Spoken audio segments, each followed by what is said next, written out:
ಒಳಗೆ ಆಶೀರ್ವಾದ ಬಂದಿದವರು ನಿನ್ನಲ್ಲಿ ಕುಟುಂಬ ಮಗಳು ನನ್ನ ಆತ್ಮವಲ್ಲದ ರಕ್ಷಕನಾದ ದೇವರಲ್ಲಿ ಉಲ್ಲಾಸಗೊಂಡಿದೆ.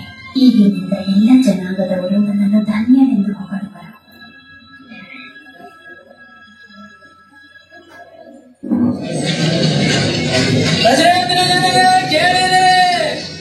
ನಾನೇ ಸುಮಾರಿ ಬಳಸಿಕೊಳ್ಳಬೇಕೆಂದು ಆಕೆ ರೋಮ್ ಚಕ್ರಕ್ಕಿಂತ ಹೊರಟಿದೆ.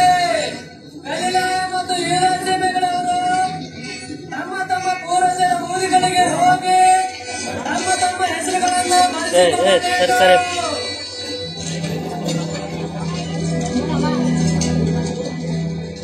ಕಾಮೇಶಮಾರಿ ಬಳಸಿಕೊಳ್ಳುವುದಕ್ಕಾಗಿ ಮರಿಯಳು ತನಗೆ ನಿಶ್ಚಿತಾರ್ಥವಾಗಿದ್ದ ಯೋಸೇಫನ ಸಂಗಡ ಯೂದಾಯದಲ್ಲಿರುವ ಬೆತ್ಲೆಹೇಮಿಗೆ ಹೋದಳು.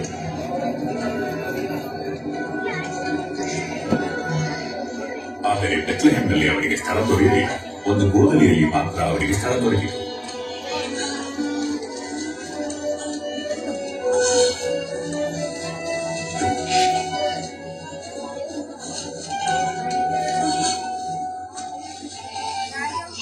ಆ ಸೀಮೆಯಲ್ಲಿ ಕೆಲವು ಕುರುಬರು ರಾತ್ರಿಯಲ್ಲಿ ಕುರಿ ಹಿಂಡನ್ನು ಕಾಯುತ್ತಿರಲಾಗಿ ಕರ್ತನ ದೂತನೊಬ್ಬನು ಅವರಿಗೆ ಕಾಣಿಸಿಕೊಂಡರು.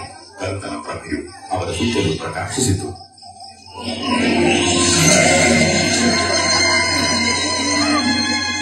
ಈ ಹೊತ್ತು ನಿಮಗೋಸ್ಕರ ದಾವೀದನೂರಿನಲ್ಲಿ ಒಬ್ಬ ರಕ್ಷಕನು ಹುಟ್ಟಿದ್ದಾನೆ. ಆತನು ಕರ್ತನಾಗಿರುವ ಕ್ರಿಸ್ತನೇ.